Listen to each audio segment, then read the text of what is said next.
Good evening, everyone. Tonight I'd like to show you a foolproof trick to stop rushing. I have a tendency to get faster and faster because I'm not feeling the beat. But if I have a series of equal length notes, like in really, it was flying like that, or winter wind, anywhere where there's a series of equal length notes, I can break it right down to the shortest length note and put a metronome to that note, and then imagine that I'm lifting the arm up, puff of air up over top, and for every one of those ticks, every one of those short notes, there's this Empire State Building, and I'm going to dive slowly but all the way through to the ground. And then there's a little windowsill, and the fingertip is steel and hangs onto that, and then it weighs the full arm weight. And if you think of a spring under your seat, it includes that weight as well, coming down in onto that tip and heavy, and then linking you over to the next note. So I'll give you an example. This is from the Chopin Scherzo in B flat minor, the E major part.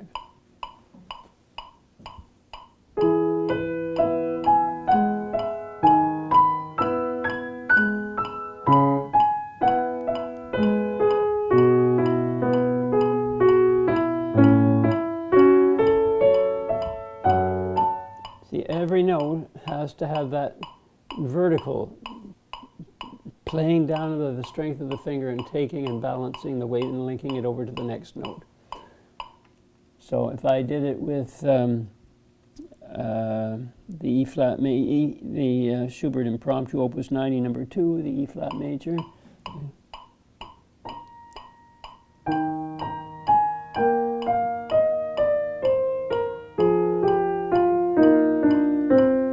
Every note is perfectly even length.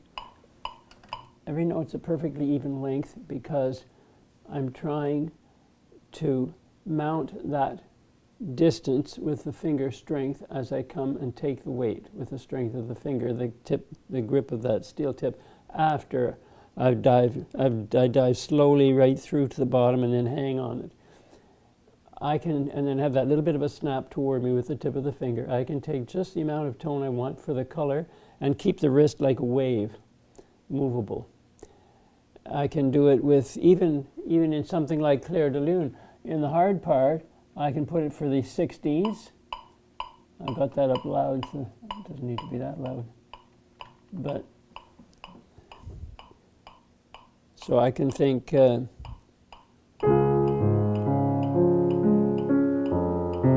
I go even slower than that,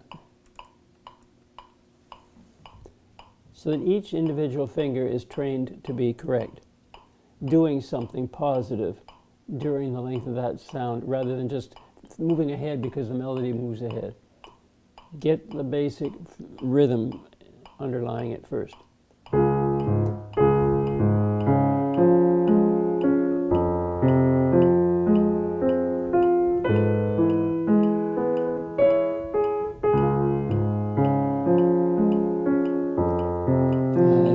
Six and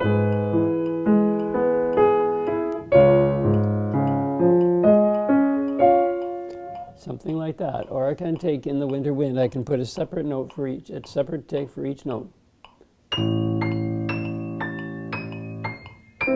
But when I'm doing that, I would keep the left side of the hand really quiet so that I really do hear. So didn't listen.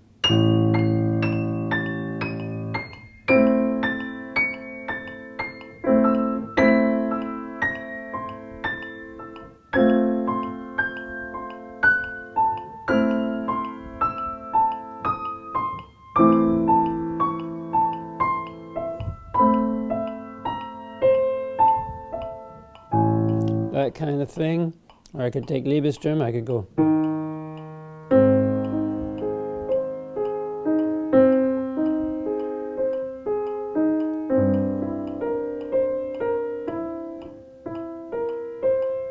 So it's not thinking left, right. It's thinking vertical to keep it unfolding from left to right when it goes without tumbling ahead. That's just ways I can take my Brahms and I can put it for the eighth. Too fast. Still too fast.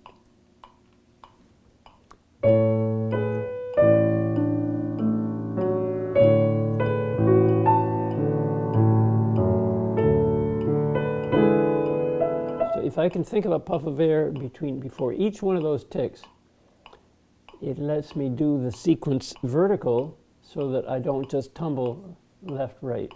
So it'd be like.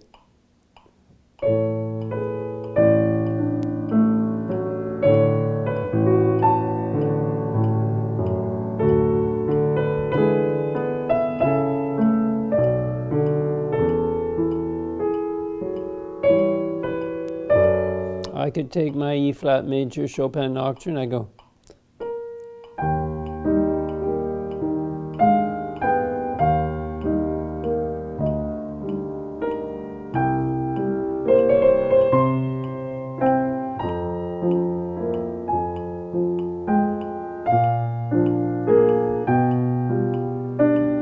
And really, it sounds like I'm going too slow there. It's because I'm so used to going too fast there. The metronome, you can never go wrong with practicing with that. Gives you the solid foundation from which later on you can put some more expression and linger longer on certain notes, that kind of stuff. So it'll be, see, that was a hit. So I want to release on the way up and have the hand relaxed and come in with a tender.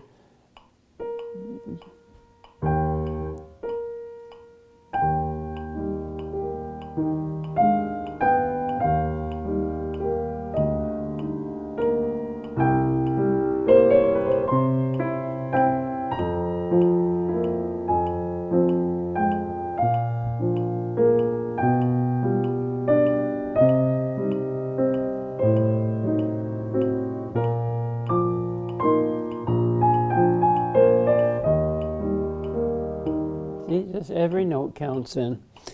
You might want a little bit faster on something like that because those are triplets in the left.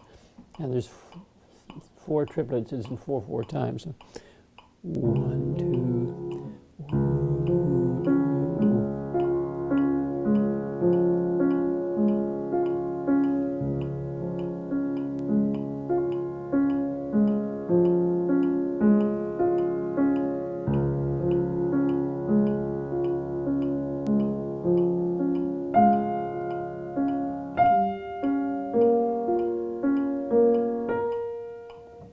It's a matter of listening vertically as well as horizontally, all at the same time. I could take the minute waltz, I go.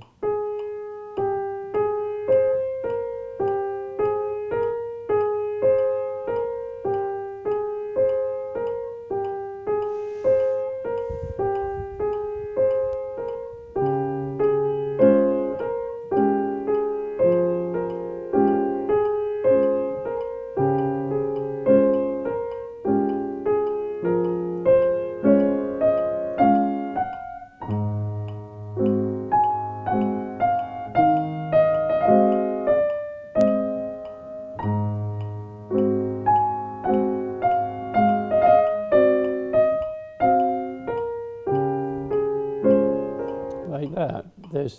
I could take the impromptu number 2.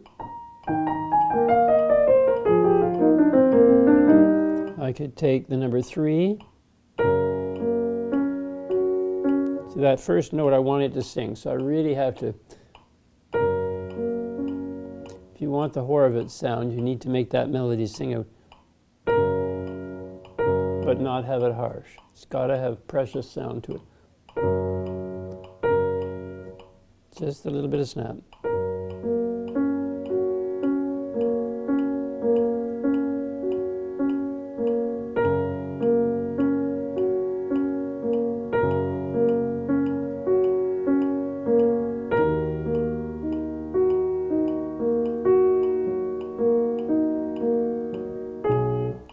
So it's fun to practice like that. It takes a lot of time, but for any of these pieces that you'd be rushing all along, the only way you're going to correct it is doing hundreds and hundreds and hundreds of repetitions of not rushing it. Because otherwise the muscle memory of the way you learned it wrong is right in there, and the fingers just jump in full hook, line, and sinker and screw it all up. So it's got to be kept very disciplined and very attentive and with emotion. Anyway, I hope that gives you a few ideas on your practicing of pieces so that they don't rush and get faster. Have a good night now. Bye-bye.